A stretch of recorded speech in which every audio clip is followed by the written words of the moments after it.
Dude, so I think did my dog just die? Look at him. He doesn't look good. Maybe He poke just him. turned 13 years old. I don't think he can hear me. Cooper. He's not dead. All right. Okay, he's alive.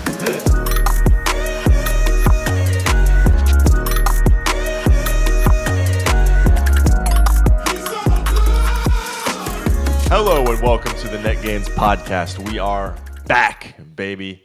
Joined as always by my co-host, Mr. Roger Parent. I am Frank Field, and we're here to talk to you about some stuff. All right, so I'm going to go on a quick rant to start this out, and we'll give some context for the listeners. So I compete on the AVP Beach Volleyball Tour. Roger, you've competed in events over the years. You obviously know how the AVP works, but we'll give some background for the listeners that don't understand how it works. So, Well, our topic generally today is life as a competition, and we're going to talk about competing in general. correct.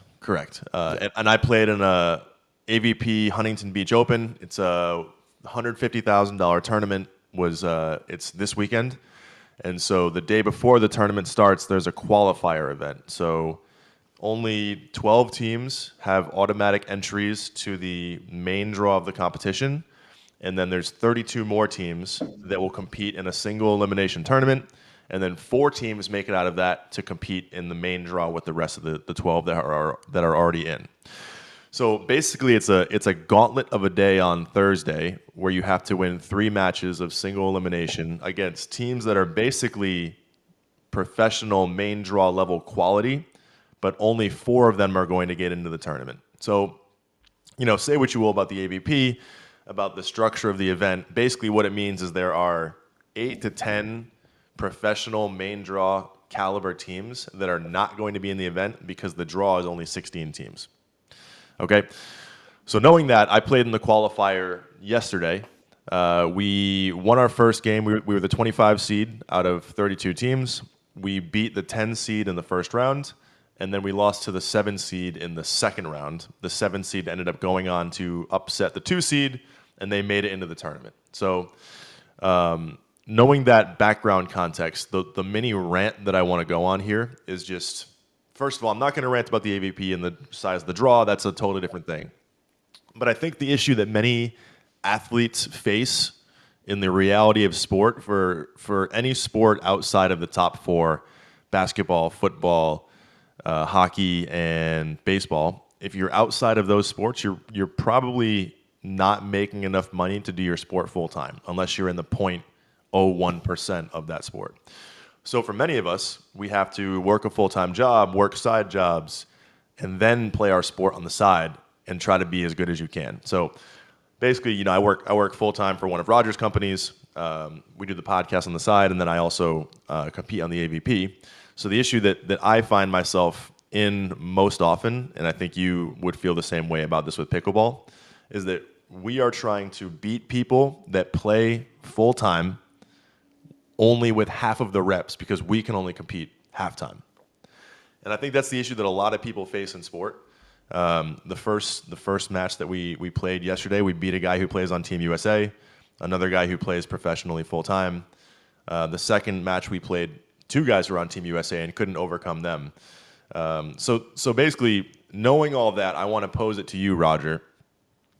If you're an athlete in a situation where you can only compete half-time, you're playing against people who are full-time professional athletes, how do you find the edge to win? Yeah, I think that there's this theory of time is really interesting, because I'm a big believer that there's so much more time than people think there is. It's just a mental lack of focus that causes them not to utilize it properly. Now, like, a good example would be if I went into your phone, Frank, and I looked at your usage of social media. Is it 0? Not 0. Yeah. And okay, so there's time there. Time exists. The body can only handle so much training, right? Like you cannot train 8 hours a day physically no matter what age you are, right? Like you will Unless you're Kobe. get injured. Kobe trains Yeah. 15 hours a day. I think that like even in repetitive sports, like you just start like wearing down joints and things like that if you're overtraining exists at any age for anybody. So if we know the body has a limit of time that you can train, the rest is training your mind. So I think like the way that we make it up and the way that I've always made up that time is like when I'm laying in bed at night and I'm watching clips of volleyball and new things that, well, while somebody else that I'm competing against that might have more time training is in bed at night just like scrolling social media. And so I'm choosing to spend my extra time or whatever you would call it continuing to quote unquote train however I can train, just like increasing my knowledge on the sport or whatever that may be. And then I would also say you have to just train smarter, not harder with the time that you have. The people that have tons and tons of time to train, a lot of times don't even know how to train. Like they just have more reps. And yes, they continue to just hammer in bad technique or whatever, and they can get to a certain level that way, but they can plateau if they can't learn how to train the right way. So, and that just comes with experience and being a little bit older and being more humble and like realizing the right, figuring out the right mentors and the right coaches and the right people to listen to and the right people not to listen to. So, and it's sort of a long-winded way of just saying you can't just double your time, but I don't know if the disparity of available time to train is as wide of a gap as you're making it seem. You touched on a couple points that I want to circle back on really quick. So the first one is that you can train your mind through video film outside of actual training. There's a stat, and I love this stat so much, and I always forget the actual number of it. But it's something crazy like if you just watch film and you're studying film, you get the equivalent to like 40% of actually doing the reps themselves on the court, just watching film of other people doing it like the perfect way. If you get like one rep as 100% of skill improvement, you get like 40% of that just by watching film. So in that way, you get 1.4 extra time just by watching film. So I love that. I gotta find that stat so I can use that more easily. But I think it's like 40%. Yeah, I used to like when I was in high school. I remember I had a closet with a sliding closet doors with mirrors, like mirror doors or whatever. And I remember watching film of not Karch. There was somebody else back in the day that was really good, and watching film of them and the guy's arm swing. And then I was in the mirror, I was just like watching it on something on the TV or whatever. And then in the mirror, I was like, do I look like that? It's like, oh, okay, I definitely don't look like that. I was gonna say your arm swing is horrible. So it obviously didn't work. But it got significantly better from that point. That's when I actually started being able to actually hit by just being like, does it look like that or does it not look like that? And just sitting in a mirror and just being like, oh, okay, now it sort of looks like that. And now I'm just going to like, and I didn't even have a ball with me. It was just like in a mirror with a TV.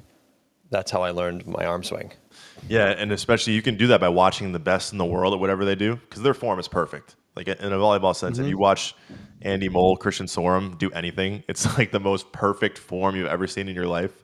Just model yourself after that and look in a mirror and you'll make some gains. But the second piece I want to touch on is the whole reason we do this podcast is because I think we both believe, I know I believe this and I know you do too, but the mind is so powerful that is what separates skill gap. Like that is what overcomes the skill gap is if you're just tougher and better in the clutch moments, or if you just have this mental ability to stay in these games, that's what leads to winning, I think, almost as much as the skill part of the equation. Yeah, I think it's constantly analyzing your game, always having film, and consistently questioning things, questioning yourself and trying to find those little areas to improve. And there's just like the time exists. Like you also like, oh, there's a lot of people who look at you, Frank, and say, damn, I wish I had a remote job with flexible hours and you don't have kids yet and like, living on the West Coast, like the ability to live on the West Coast, like I have kids, I can't move, like, there's barriers that everything is relative, right? And if you continue, if everybody looks at this is the issue why social media causes depression, because it all is what you compare yourself to. And there are those kids that have mommy and daddy's money and they have 24/7 access, but those kids also have the drawbacks of like not having adversity, not having to like live out of a van to figure it out. And there's strength in that struggle. And so, everybody has their advantages and disadvantages. Shout out, by the way, the biggest advantage, the CEO of the company I work for encourages me to play volleyball. Yeah. That's the What an funniest awesome one. guy, huh? I can't believe it. Like, I think most managers, their employees would take time off when they're mad at them. And you're like, oh, dude, like, how'd the tournament go this weekend? Like, you ready to go? It's just kind of funny. Well, I think there's something to be said that like it's mutually beneficial when you can identify what your employees enjoy and then encourage them to do that such that they're better employees too. Yeah. Right? Like, Well, if you're taking away from that, they're not going to want to work for you. And if they don't want to work for you, then their output's going to be horrible. And another great example, I think we have plenty of examples of this digital position, not to get off track, but shout out Adam King, who's a great SEO guy for us. And he was just in Brazil playing for Team USA Handball. So, we got people that have side hustles all over our company.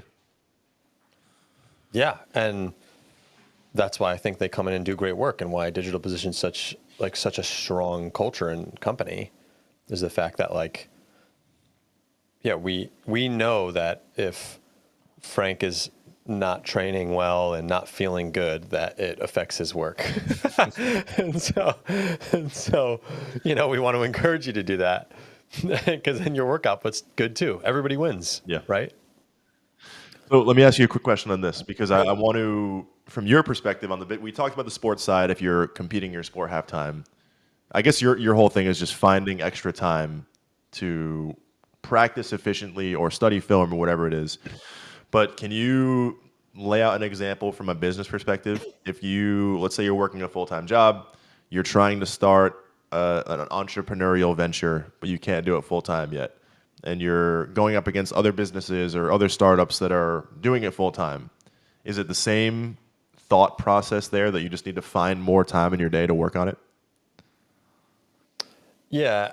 I mean, there's kind of two ways to look at this, but let's just say that you have the capability to be an entrepreneur, like you have the thought process and ability to, and it's simply a time thing. Then I would say most people, not all, but most people can find that time to start something on the side. I mean, we don't work weekends. We don't work nights. We don't work early mornings. Like you have, I was just interviewing a woman who was just working 2 full-time jobs. Like, it can be done.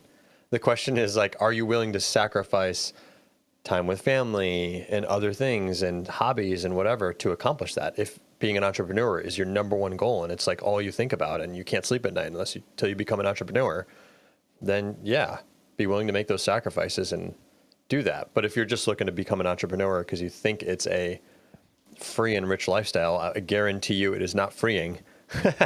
And Yeah, you can speak to that one. yeah, it's and I think it's just like it's like why are you wanting to do those things, and then what can you how do you make that time? And I just think like the time exists. It's just a matter of prioritizing it. Because I mean, basically that's what you're doing. You're working 2 full-time jobs per se by pursuing a professional sport. You train every day, you lift every day, you're studying film, I assume every other day or something like that, you're filming yourself, and you're working a full-time job. I mean, the time exists, right? But I think I almost think you're a better example of this. Like if we go back to Roger Parrott in 2017, 18, 19, that's when digital position was really growing, and you were working what, like 60, 70-hour work weeks, and then also playing volleyball, trying to go professional on the side, and having kids. So like, what is how do you? I almost can't even fathom the efficiency and time that you would need to do all those things. Well, it's just like extreme focus, right? Like I would let my house go. I would, everything was a function of everything else, Wait, which makes it, before you jump into it, lay out what a typical work day would be like. The hour, or I guess a week. Like, what's the typical hours in the week that led up to this? a work week at that point in time was 70 hours a week. 70. So you're working 10 hours, 7 days a week, 11 hours, 6 days a week. I would say more like 12 hours, 5 days a week with a fraction of a day on a weekend. And I would say that like that was more, 12 hours, 5 days a week would be 62. No. I don't know. 60. I'm getting old. 60 hours. Yeah. And then, I mean, I would say probably a full day on a weekend, but it sort of depends. I would say it was hard to quantify my hours because I never left work. That was my issue. So like I would get up in the morning and be working until I went to bed, in and out. When I was training between games, I would go to my phone and send Slack messages. At night, I would be on my phone working. So like I didn't like work like I worked 9 to 8 or whatever. It was just like I just worked all day, every day. I never disconnected. And that's what it was like. On the weekends, I was messaging. I was catching up on emails. I was getting up early to get work done. It was just like, it felt constant. Even at the dinner table, I had a hard time disconnecting to just like talk to my family. Mm-hmm. So that's why it was so like, felt like prison. Yeah. But that was like the burden of running, like building a successful business. So there you go. So no set hours, but you were working on and off 12 hours a day, and then also lifting and training on the side and having family time. So was there just no 15-minute downtime? It's just always on to the next project. Yeah, it was just until I went to bed. That was it. Okay. And in bed, I would be studying I'd be either working or studying film. I mean, it was just like, it was so, I had those, what I called the 3 pillars of family, work, and sport. And it was just like any time not spent on one of those 3 was, to me, like wasted time. And I had almost nothing beyond those 3. Mm-hmm. Okay. Got it. I didn't go out and socialize. I don't drink, as you know. Like I didn't do anything other than those 3 for many years. So I cut you off there, but knowing that, kind of like coloring that picture for the listeners, I don't know, I don't even know what the original point that we were trying to make was, but I guess how you maximized your efficiency within those hours and took care of those 3 pillars. Yeah, I think I was trying to get at like the fact that the pillars were reliant on each other. So it was like what became so difficult is like I could do it, but then like if a kid got sick or something disrupted my ability to work so efficiently, like an employee quit or some client left us or something like unexpected happened, it was so difficult to handle. There's like no margin for error, right? That's exactly it, right? Like, so at that level, when you're trying to like be successful at 3 things at once, it honestly just like was crazy. It was crazy. But it was always like every moment I had to be extremely aggressive in my mentality and focus of like, I'd be like on the computer and I'd be like, I'd jump on NFL.com to like check how the Vikings are doing. And I'd be like, don't freaking do that. Like, get off NFL.com. Like mentally, I would tell myself, like, got to get back. I need to get these things done today. My whiteboard's filled out with the stuff I need to do. and I have to get it done. Did you And so, did you like yeah. meditate or anything to stay mindful during this, or is it just straight up like yelling at yourself, like stay effing focused? No, I think it was just mainly like I never lost track of the life I wanted to create. So it just always felt like every day I was thinking about getting to the life I wanted to create. And I had an obsession of it. Like, I want to be financially free. I want to be able to attend every soccer game of my kids. And I want to play sports at a high level. And like, I envisioned that life, manifested it per se. And like, so I just kept seeing it as a necessary sacrifice to get there every day. So just like the reminding myself of that goal. Now, it doesn't mean I didn't have good days and bad days, right? Like, but I don't even know how to explain it. I was just obsessed with that vision until I created it. I think that kind of comes back to our full circle thing here when we originally had talked about if you are working a full-time job and then you are trying to have a side hustle on the side, it really matters what is the vision with that. Do you really care about it? Because if you are trying to achieve both, it's going to be hard and it's going to be like brutal in some ways and there's going to be tough weeks. So how bad do you really want it? And how much do you want to achieve that goal? As Roger's Yeah, I dog think, asking a deep question as Roger's dog is yapping in the background.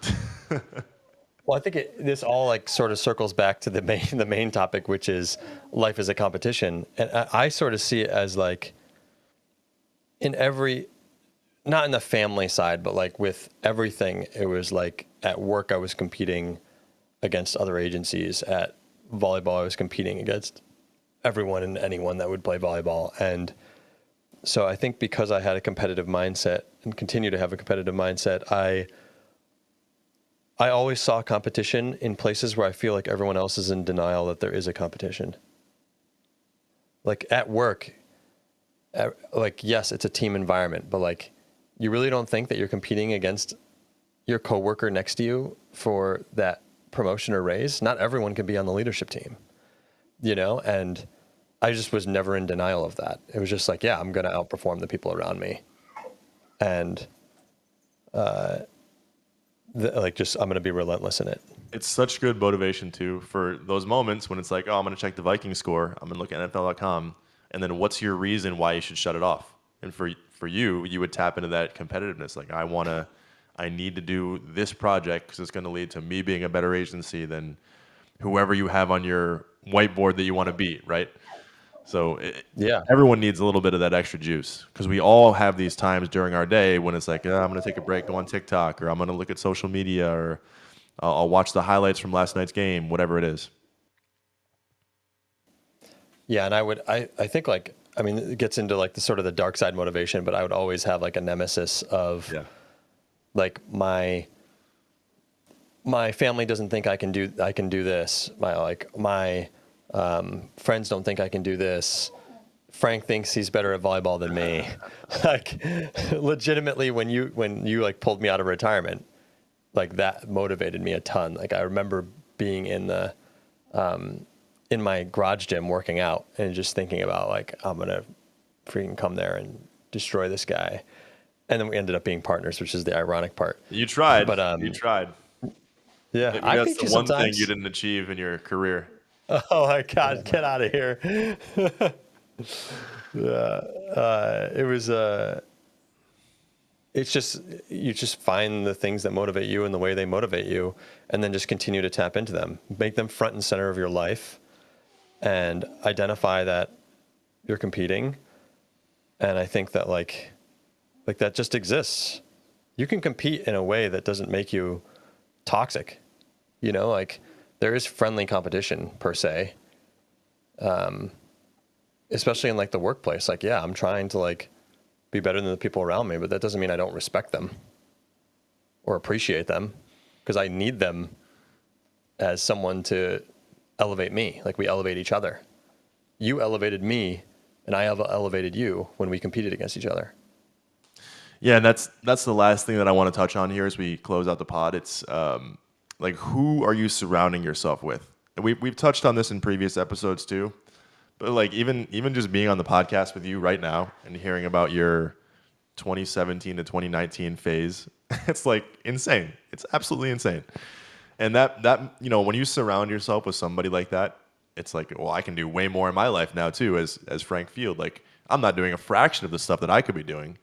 Even working 2 full-time jobs, as you said, like there's still time that I can maximize. There's still ways I can be more efficient in both of those things.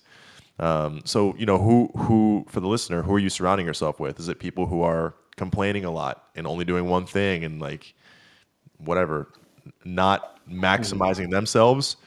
Or are you surrounding yourself with somebody who is going after things they want to achieve and pushing their limits and encouraging you to push your limits? So I think you can't understate how important that is to just subconsciously what you think is possible, surrounding yourself Yeah. with people that are also getting after it. Yeah. Can you surround yourself with people that are just a little bit better than you at anything? Because that is like the ultimate, right? Like playing pickleball right now, it's like I'm just trying to keep finding people that are just better than me and play with them as much as possible. And they elevate you. And the sad part is that if you continue to elevate yourself and you can continue to push, like it gets lonelier and lonelier and harder to find your network. And sometimes like I think we've talked about this too, where like I've had certain partners for long periods of time. I've worked with people, and competed with people for long periods of time. And then they like eventually just sort of leave my life because it's just like either they're burnt out of it or I've elevated enough past them that it's sort of like awkward. It becomes sort of awkward, right? But it becomes lonely. Like people that you used to enjoy hanging out with when you were at the same level and you're competing and you're having a good time together, if that level changes or there's a disparity happens between you, it just sucks, like because it becomes lonely. But if you know that going in, I think you're just always trying to surround yourself with like really influential people that can operate at your level, high performers, and also understand that may change over time. Like that network may change, just like the friends you had in high school were probably not the friends you had in college. Yep. And then the friends you had in college are not the friends that you've learned as gained as you've built your business and whatever. Exactly. It's just as you're like stepping up into different tiers of life, like different people go in different directions, and that's just the way it is. Love it. Well, we'll see when I leave your life, Roger, because it sounds like that's the next phase for you. But spoiler alert, I'm not going anywhere, baby. You're stuck with me on the podcast. You got to take care of me through eye surgery. So True. Yeah. You need me for at least 1 more month. yeah. All right. Anything else you want to touch on? No, that's enough time talking to you. I'm already tired. I know. Now you're going to have to spend 3 straight days with me. That's going to be tough. I know, real tough, especially because I won't be able to see. That's going to be scary. Yeah. Watch out. Cool. Well, thank you, everybody, for listening. Hopefully you learned something. Try to push yourself. There's always more time in the day, and I need to maximize my time. I was kind of being cocky at the start of this call, but I only made it to the second round of the qualifier, so I got to get better. Roger, you got to get better. We all got to get better. So let's do it. We will see you guys Let's get it, man. on the next episode. We out. Yo!